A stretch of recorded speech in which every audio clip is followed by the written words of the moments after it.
ರಂಜಾನ್ ಮಾಸದ ಅಂಗವಾಗಿ ಉಪವಾಸ ವ್ರತ ಆಚರಿಸುತ್ತಿರುವ ಮುಸ್ಲಿಂ ಬಾಂಧವರಿಗೆ ಮಾಜಿ ಶಾಸಕರಾದ ರಾಜ ವೆಂಕಟಪ್ಪ ನಾಯಕ ಅವರ ಪರವಾಗಿ ಆದರ್ಶ ನಾಯಕ ಅವರು ಇಂದು ಹಣ್ಣು ಹಂಪಲು ವಿತರಿಸುವ ಮೂಲಕ ಮಾನವೀಯತೆ ಹಾಗೂ ಸೌಹಾರ್ದತೆಯನ್ನು ಮೆರೆದರು.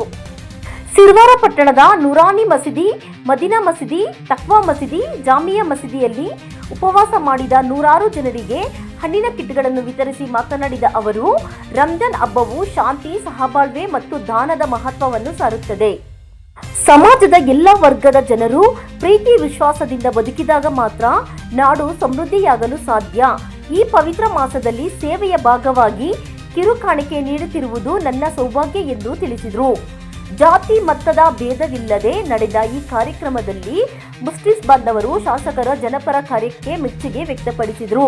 ಇಫ್ತಿಯಾರ್ ಸಮಾಜದಲ್ಲಿ ಹಣ್ಣುಗಳ ವಿತರಣೆಯು ಬಡ ಮತ್ತು ಮಧ್ಯಮ ವರ್ಗದ ಕುಟುಂಬಗಳಿಗೆ ಸಹಕಾರಿಯಾಯಿತು. ಈ ಸಂದರ್ಭದಲ್ಲಿ ಮುಖಯ್ಯ ನಾಯಕ, ರಾಮಾಚಾರಿ, ಸತ್ತರ್ ಸಾಬ್, ಶಿವಗೌಡ, ಲಕ್ಕಂದಿನಿ, ಕಾರ್ಯದರ್ಶಿ ದಾನಪ್ಪ, ಸಿರ್ವಾರ ನಗರ ಘಟಕ ಅಧ್ಯಕ್ಷ ರಂಜಿತ್, ಬಂದೇನವಾಜ್, ಲಕ್ಷ್ಮಣ, ರಾಮು, ಗಿಂಡಿ, ಶಾಂತಪ್ಪ, ಪಿತಗಲ್, ಎಂಡಿ ಇಸ್ಮಾಯಿಲ್, ಯಲ್ಲಪ್ಪ, ದೊರೆ, ಮೌಲಾಸಾಬ್, ಮಾನ್ವಿ, ಇಸ್ಮಾಯಿಲ್, ಶರೀಫ್, ಮರಾಠ, ದೇವು, ಜಮಸೀರ್ ಸೇರಿದಂತೆ ಸಮುದಾಯದ ಪ್ರಮುಖರಾದ ಹಾಗೂ ಪಕ್ಷದ ಪ್ರಮುಖ ಕಾರ್ಯಕರ್ತರು ಉಪಸ್ಥಿತರಿದ್ದರು.